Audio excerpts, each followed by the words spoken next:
여야의 날선 공방, 여야의 팽팽한 설전, 여의도 정치권의 이슈와 인물을 만나봅니다. 여의도 TMI 함께 하실 분 봉블리 경향신문 정치부 박순봉 기자 오셨습니다. 안녕하세요. 네, 반갑습니다.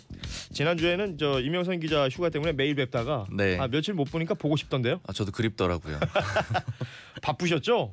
네, 어제 전당대회가 있어가지고 좀 계속 몇 바빴죠. 시까지 그 킨텍스 현장에 있었습니까? 킨텍스에는 이제 결과 발표는 7시 반쯤 7시쯤에. 났는데 뭐 기사 정리하고 이러다 보니까는 집에 오니까 거의 10시 반 뭐 이 정도 되더라고요.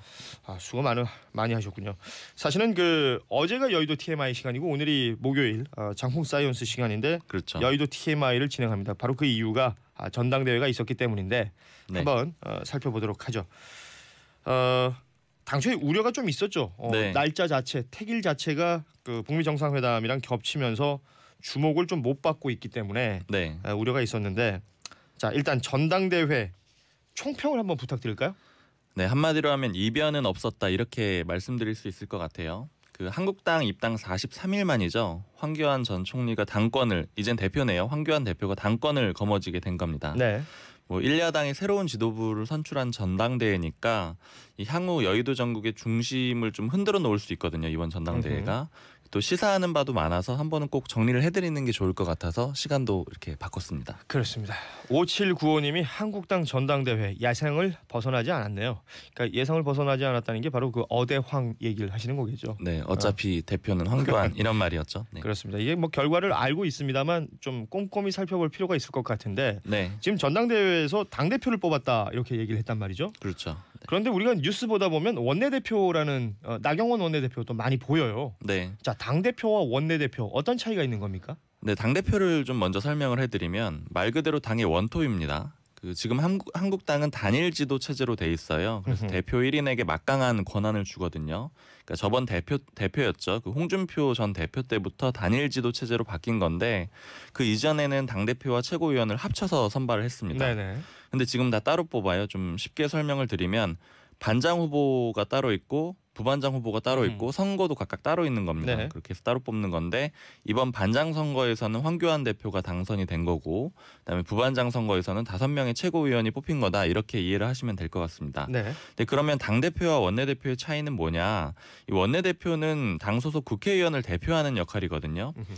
그래서 선거도 그 의원들을 유권자로 해서 딱 의원들 상대로만 합니다. 네. 권한만 비교하면 당연히 당대표가 훨씬 클 거고요. 이 기사 쓸 때 이제 당 투톱이다 이런 표현을 많이 쓰거든요. 그게 당 대표와 원내대표를 뜻합니다. 그러니까 원내대표는 2인자 정도다 이렇게 보시면 될 것 같아요. 네. 그러니까 원내대표는 원내일을 도맡아서 하고 당대표는 전체적인 당의 방향을 설정하는 그런 역할을 합니다. 그렇습니다. 원내대표는 말 그대로 원 안에 있는 대표. 그러니까 그렇죠. 국회의원 중에서의 대표를 얘기하는 거고 그렇죠. 당대표는 뭐 당원들이야 수도 없이 많을 수 있으니까 그 수많은 당원들의 대표가 되는 것이죠. 네. 자, 황교안 신임 대표가 선출이 됐습니다. 이게 사실은 얼마나 좀 압도적인 지지율로 또 득표율로 선출이 될 것이냐가 이제 중요한 관건이었는데 네. 50% 정도 되더군요. 네, 맞습니다. 그러니까 이미 아까도 말씀하셨지만 어대황이라는 말이 나올 정도였잖아요. 네. 그래서 취재진들도 누가 당대표가 될까 이것보다는 어느 정도까지 득표를 받을까 이게 더 관심사였어요. 네. 그러니까 어제 7시 30분쯤 결과가 나왔는데 사실 신문 기자들은 그 마감 시간이 있잖아요. 그래서 황교안 대표의 당선을 전제로 기사를 거의 써놨습니다. 그러니까 뭐 미리 이렇게 써놓는 경우들이 종종 있죠. 대부분 써놓죠. 왜냐하면 사실 마감 시간을 맞추기가 쉽지 않거든요. 네. 그래서 현장 분위기는 근데 또 김진태 후보가 좋았어요. 그래서 기자들이 농담으로 이거 김진태 뒤집어지는 의원이 거 아니야? 되면은 뭐. 마감을 할 수 있겠느냐 이런 얘기들도 하고 그랬는데요. 음흠. 그 일부 언론에서는 황 대표가 60%대 득표율을 기록할 것이라고도 예상을 했어요. 물론 네. 그 기대에는 못 미치는 수치죠. 그러니까 이 합산한 결과를 놓고 보면요. 1위를 했지만 좀 주목해서 봐야 될 부분이 그 오세훈 후보가 여론조사에서 1등을 했어요. 그렇죠. 50%를 넘겼거든요. 네. 그러니까 이게 당심과 민심의 온도차가 컸다 이런 걸 보여주는 대목이거든요. 네. 그러니까 황 대표 입장에서는 하나의 그 과제로도 볼 수 있을 것 같습니다. 그렇습니다. 사실 지금 당심 민심 얘기하셨는데 이제 전당대회에서 당 대표를 뽑는 그 투표 체계 자체가 네. 책임 당원이 70%, 일반적인 여론조사가 30%였기 때문에 네. 이 퍼센테이지 때문에 조금씩 차이가 있습니다만 일반적인 여론조사에서 그러니까 책임 당원들이 아닌 부분들에 대해서 이 오세훈 후보가 득표율이 굉장히 높았기 때문에 네, 좀 압도적이었죠. 이 부분에 대해서는 황교안 신임 대표가 큰 숙제를 안고 출발하는 것으로 보입니다. 네. 자, 황교안 신임 대표 이번 전당대회 치르면서 수식어가 늘었어요. 네. 일단은 박근혜 정부의 마지막 국무총리 이건 뭐 이미 잘 알려진 네. 얘기고요. 좀 프레시맨이다 이런 얘기도 해요. 이게 왜 그러냐면 그 인지도는 있는 인물이잖아요. 계속 주요 그렇죠. 그런 뭐 법무부 장관도 하고 국무총리도 하다 보니까. 대통령 근데 권한대행도 했으니까요. 그렇죠. 예. 그런데 또 여의도에는 있지 않았단 말이에요. 그게 좀 프레시맨, 좀 신선하다 이런 점이 있었고 이번 전당대회에서도 강점으로 뽑힌 거고요. 네. 그 다음에는 이제 품위가 좀 있다 이런 평가. 그 목소리도 굉장히 저음이고 그 태도도 있잖아요. 이렇게 자극적인 말을 하지 않고 이런 것들이 이 한국당에서 하는 얘기로는 좀 보수층 어르신들이 좀 좋아하는 그런 모습이다 이렇게 얘기를 하더라고요. 그 지지 세력들한테는 품위가 있다라는 평을 듣고 있다. 예. 그렇습니다. 그리고 이제 배신자 논란도 조금 있었습니다. 그렇죠. 그 박 전 대통령 측 유영하 변호사가 이렇게 얘기를 했잖아요. 황교안 그 당시에는 전 총리죠. 과거 수차례 접견을 요청했지만 박 전 대통령은 거절했다 이렇게 해서 뭐 배박 논란 이런 얘기들도 있었죠. 그렇습니다. 사실 뭐 어대황이라고 할 만큼 황교안 신임 대표 선출될 건 어느 정도 예상이 됐던 거고 네. 중요한 건 또 2위 싸움이었어요. 그렇죠. 네. 오세훈 후보는 30%를 좀 넘는 득표율로 2위를 기록을 했어요. 네. 그래도 절반의 성공이다 이런 분석들을 합니다. 음흠. 어떤 언론에서는 오 후보에 대해서 졌지만 지지는 않았다 이런 표현을 쓰기도 했더라고요. 정치 얘기하면서 졌지만 지지 않았다 이런 표현 나오는 건 저는 참 정치권에서만 있는 표현 아닙니까? 그렇죠. 예. 항상 차기를 생각하다 보니까 이런 표현들이 나오는 것 같은데 이 실제 오세훈 캠프에서도 제가 말씀을 좀 여쭤보니까 투표 전에 35%가 목표라고 그러더라고요. 네. 그러니까 거의 근접을 했어요. 그러니까 당초에는 2위 싸움이었죠. 김진태 후보한테 만약에 진다면 어떻게 되느냐 이런 게 좀 화두였어요. 사실 뭐 정치 생명 끝난다 이런 얘기들도 있었죠. 그렇죠. 예. 사실 뭐 재계하기가 어려워질 거다 이런 얘기들 많이 했고요. 그리고 또 한 가지 좀 주목해야 될 건 아까도 잠시 말씀드렸지만 여론조사에서 1위를 했다 오 네. 후보가. 이게 굉장히 중요한 것 같아요. 그러니까 오 후보가 좀 자신을 개혁 보수의 아이콘으로 내세워서 확장성을 강조했거든요. 근데 이 부분이 당심을 뭐 크게 이렇게 흔들어내진 못했지만 민심은 얻어낸 거죠. 그래서 앞으로 차기 총선에서 중도 보수 개혁의 대표 주자가 될 수가 있습니다. 오 후보가 이런 점을 강조하면. 그렇죠. 어쨌든 간에 좀 선전을 했고 제가 어제 캠프 사람들한테도 그 결과가 나온 다음에 얘기를 좀 해봤는데 스스로도 좀 잘 맞췄다 이렇게 평가를 하더라고요. 근데 이제 반대로 김진태 후보는 좀 결과에 실망을 많이 한 것 같아요. 네. 그 마지막 득표를 발표할 때 이렇게 입모양으로 봤는데 뭐야 이런 탄식 같이 좀 내뱉더라고요. 그러니까 이 결과가 뭐야 그렇죠. 이런 느낌을 김진태 후보는 받았었나 보죠. 2위를 좀 생각을 했던 것 같아요. 네. 본인이 2위가 될 줄 알았는데 또 득표율도 뭐 기대에 못 미쳤을 것 같고요. 그렇죠. 네. 자, 황교안 전 총리가 이제 당 대표로 선출될 관측이 지배적이었기 때문에 그러니까 당 대표 선거가 따로 있었고 말씀하신 대로 최고위원 아까 그렇죠. 반장 부반장으로 설명하셨는데 최고위원 선거가 또 따로 있었고 네. 이 부분에 대해서 우리가 또 주목을 해야 되는 의미를 살펴봐야겠죠. 네. 그 먼저 조경태 의원, 그다음에 정미경 전 의원, 김순례 의원, 김강림 의원 이 순으로 당선이 됐어요. 득표율 네. 순서인데 이제 이 결과를 보면 그 태극기 세력이 실제 어느 정도 당에 영향력을 끼치고 있느냐 이거를 좀 알 수 있는 선거였거든요. 네. 이제 그동안 당에서는 태극기 세력이 좀 좌지우지하는 거 아니냐 이렇게 물어보면 2%에 불과하다 이렇게 얘기를 해왔습니다. 근데 이번 선거 결과를 보면 실제는 그 이상인 것으로 좀 보여요. 그러니까 지난 26일인데요. 전당대회 전날 제가 의원회관을 좀 다니면서 그 최고위원을 준비하는 의원실 있잖아요. 네. 여기 좀 여쭤봤는데 그 한 의원실에서 이렇게 얘기를 해주면서 입수한 그 카톡 메시지를 보여줬는데 이게 태극기 세력들이 서로 전달을 하는 카톡 메시지였어요. 그들끼리 서로 주고받는. 네. 이게 거기 보면 김진태, 조경태, 그다음에 김순례, 김준규 이렇게 4명을 뽑아야 한다 이렇게 전달을 하고 있더라고요. 말하자면 이제 소위 말하는 태극기 세력들로부터 지지받는 후보들이다 이렇게 그렇죠. 볼 수가 있겠군요. 네. 그럼 여기서 김진태 후보는 물론 낙선했지만 조경태 의원은 1등으로 최고위원에 당선이 됐고 네. 김순례 의원도 역시 당선이 됐고요. 최고위원이 됐죠. 네. 김준교 후보는 되지는 않았는데 그래도 득표율이 괜찮았어요. 처음 이 출마한 사람 치고는. 그러니까 청년 후보 중에서는 2위 했다면서요. 그렇죠. 네.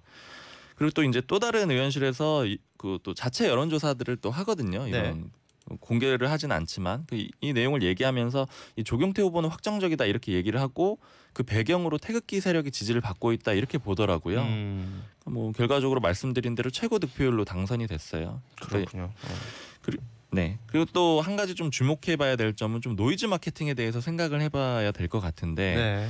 이 김준교, 김순례 후보가 방금 말씀드린 대로 선전을 했잖아요. 근데 이분들이 막말이나 뭐 5.18 망언 논란으로 어떻게 보면 노이즈를 일으켜서 인지도를 확 띄웠거든요. 근데 이런 것들이 성공을 결과적으로 거뒀는데 이 부분도 한번 생각을 해봐야 될 문제 이런 같습니다. 부분은 사실은 씁쓸한 부분이죠. 5.18 망언을 했던 김순례 의원 뭐 본인 스스로가 그랬죠. 인지도가 올라갔다. 뭐 그렇죠. 이런 얘기를 네. 하면서 결국 최고위원까지 당선이 됐고 그리고 문재인 대통령 관련된 막말을 했던 그 청년 후보였죠. 네. 김준교 후보.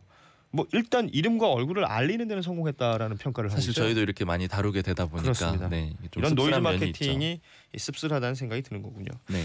자 이제 황교안 호가 되겠죠. 자유한국당 어떤 진용을 갖추게 될까요? 황교안 이제는 대표라고 불러야겠군요. 예. 네. 일단 내부 단합이 아마 첫 번째일 것 같아요. 음흠. 그렇게 당에 그런 근거 세력이 별로 없는 분이기 때문에 일단 내부 단합이 첫 번째고 그 다음에는 여당을 상대로 대여 투쟁을 본격적으로 할 겁니다. 네. 그러니까 내년 총선이 사실은 목표인 거죠. 총선 준비에 박차를 가할 건데 이 황 대표가 어제 수락 연설을 한 내용을 보면 이제부터 우리는 하나다. 네. 당과 나라를 위해 힘을 모아 나아가자 이렇게 하면서 내부 통합을 강조를 했습니다. 그 다음으로 한 얘기는 이제 단상을 내려가는 순간부터 문재인 정권 폭정에 맞서 국민과 나라를 지키는 전투를 시작하겠다 이렇게 대여 투쟁을 예고했거든요. 현재 정권을 폭정이라고 규정했고 거기에 대한 전투를 시작하겠다. 네, 뭐 좌파 정권, 좌파 독재 정권 이런 표현도 많이 썼고요. 근데 이런 과정에서 아마도 친박계가 정면에 나설 가능성이 큽니다. 네. 그 전당대회 과정에서 황 대표를 지지해온 의원들은 대부분 친박계였거든요. 그렇죠. 그리고 이 캠프 그러니까 전당대회 캠프에 각 의원실에서 지원을 좀 해주는데 보좌진을 한 명씩 보내서 도와줬어요. 네. 그 의원실이 황교안 캠프 같은 경우에는 대부분 친박계였습니다. 그러니까 라인이 대충 형성이 되는 거군요. 그렇죠. 예. 그러니까 황 대표가 이 당 기반이 없는 사람이다 보니까 이렇게 도움을 준 의원들을 배제하기는 어려울 거예요. 그렇습니다. 사실 선거 한번 치르고 나면 그 결과에 따라서 또 내가 이렇게까지 열심히 했는데 나한테 돌아오는 게 이렇게 없어라고 그렇죠. 생각하는 사람도 있을 수 있으니까요. 또 의원들은 내년 또 총선 공천을 또 염두에 둬서 이렇게 도움을 주기도 했고요. 그렇습니다. 근데 반대로 보면 비박계는 더욱더 힘을 잃을 것으로 보입니다. 그러니까 원내대표 선거에서 앞서서 졌었거든요. 네. 그리고 이번에 당대표 선거에서도 져서 친박계 모두 진 거라서 목소리를 낼 수 있는 입지가 점차 좁아지게 된 거고요. 근데 또 이렇게 보면 황교안 체제가 좀 친박계로 한정이 되다 보니까 확장성은 좀 약하다 이런 평가도 내릴 수 있을 것 같습니다. 그렇습니다. 사실은 자유한국당 내에서 이 친박 비박 논란은 지워지지가 않는군요. 사실은 내년에 지금 총선이 있고 그렇죠. 2022년이 되면 대선. 네. 계속해서 이 선거를 치러 나가야 될 황교안 대표 체제가 될 텐데 이 과정에서 계파 갈등이라는 건 자유한국당의 가장 큰 어떤 아킬레스건이 될 수가 그렇죠. 있을 것 같아요. 네. 그런 의미에서 이 황교안 대표 취임하자마자 풀어야 할 뭐 과제들이나 숙제들이 제법 많아 보입니다. 네, 아주 산적해 있는데요. 일단은 많이들 예상하시겠지만 그 유예가 됐었죠. 김진태, 김순례 의원의 징계 문제입니다. 5.18 망언 논란과 관련된. 그 실제로도 어제 그 당선 직후에 짧게 인터뷰를 하는데 첫 번째 질문이 이거였어요. 그 두 사람에 대한 징계를 어떻게 할 거냐 이렇게 물었는데 네. 황 대표의 답은 지금 절차가 진행 중인 것으로 알고 있는데 여러 의견을 수렴해서 잘 처리하겠다 이렇게 즉답을 좀 피했습니다. 근데 이게 황 대표 입장에서는 굉장히 손대기 어려운 문제거든요. 그럴 수밖에 없죠. 네, 네. 이게 전당대회를 치르면서 후보자들이 이 태극기 세력의 뭐 지지나 이런 힘 같은 것을 피부로 느꼈을 거예요. 네. 이 김진태, 김순례 의원 모두 태극기 세력의 지지를 강력하게 받고 있는 인물들이죠. 네. 그다음에 여기다가 더 어려운 점은 김순례 의원은 최고위원으로 당 지도부에 지금 들어와 있습니다. 그러니까 당 지도부를 징계해야 되는 상황이 된 거잖아요. 근데 어쨌든 당심으로 뽑힌 사람이기 때문에 이 부분이 쉽지 않을 겁니다. 또 이제 이들에 대한 만약에 징계를 대충 뭉개고 넘어간다. 그럼 또 국민적인 비판이 생길 수가 있어요. 그러니까 어떻게 될지는 두고 봐야 되겠지만 이렇게 하기도 저렇게 하기도 어려운 상황에 처해 있는 거죠. 그렇죠. 그리고 이제 황 대표가 전당대회 과정에서 했던 그 탄핵과 관련된 발언들도 아마 후폭풍을 이제 불러일으킬 겁니다. 그렇습니다. 이 토론회나 합동 연설회에서 탄핵을 부정하는 발언을 했죠. 네, 뭐 절차상의 문제가 있다. 그 태블릿 PC는 조작 가능성이 있다 이런 발언들을 했어요. 뭐 물론 뭐 개인적인 생각이다라고 전제를 달았습니다만 네. 스스로의 생각인 것을 드러냈으니까요. 네, 그래서 이제 민주당이나 바른미래당, 민주평화당, 정의당 이런 정당들의 공격이 아마 시작이 될 겁니다. 황 대표 본인은 이 문제에 대해서 어제 그 인터뷰에서 물어보니까 헌재 탄핵 결정은 존중한다는 말을 여러 번 드렸다.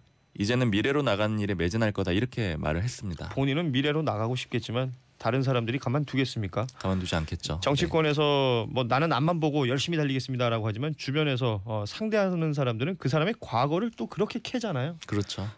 이번 선거 기간 동안 했던 발언들이 어떻게 이 황교안 대표에게 작용을 하게 될지 좀 지켜봐야 할 것으로 보이고 이번 기간 동안 전 이 태극기라는 단어에 대해서 생각을 많이 했어요. 내일이면 3.1절 100주년입니다. 네. 이 태극기가 당시에 1919년도에는 모든 우리 동포들이 들었던 태극기인데 네. 특정 세력의 상징처럼 되는 것 같아서 굉장히 씁쓸하다는 좀 생각이 듭니다. 안타까운 면이 있죠. 자, 오늘 여의도 TMI 우리 박순봉 기자와 함께했었는데 자유한국당 전당대회 한번 쭉 짚어봤습니다. 앞으로도 여의도 TMI는 이 여의도 정치권의 다양한 정보와 소식들을 전해드리도록 하겠습니다. 다음 주는 수요일에 뵐 수 있겠죠? 네, 수요일에 뵙죠. 그렇습니다. 지금까지 경향신문 박순봉 기자였습니다. 고맙습니다. 네, 감사합니다.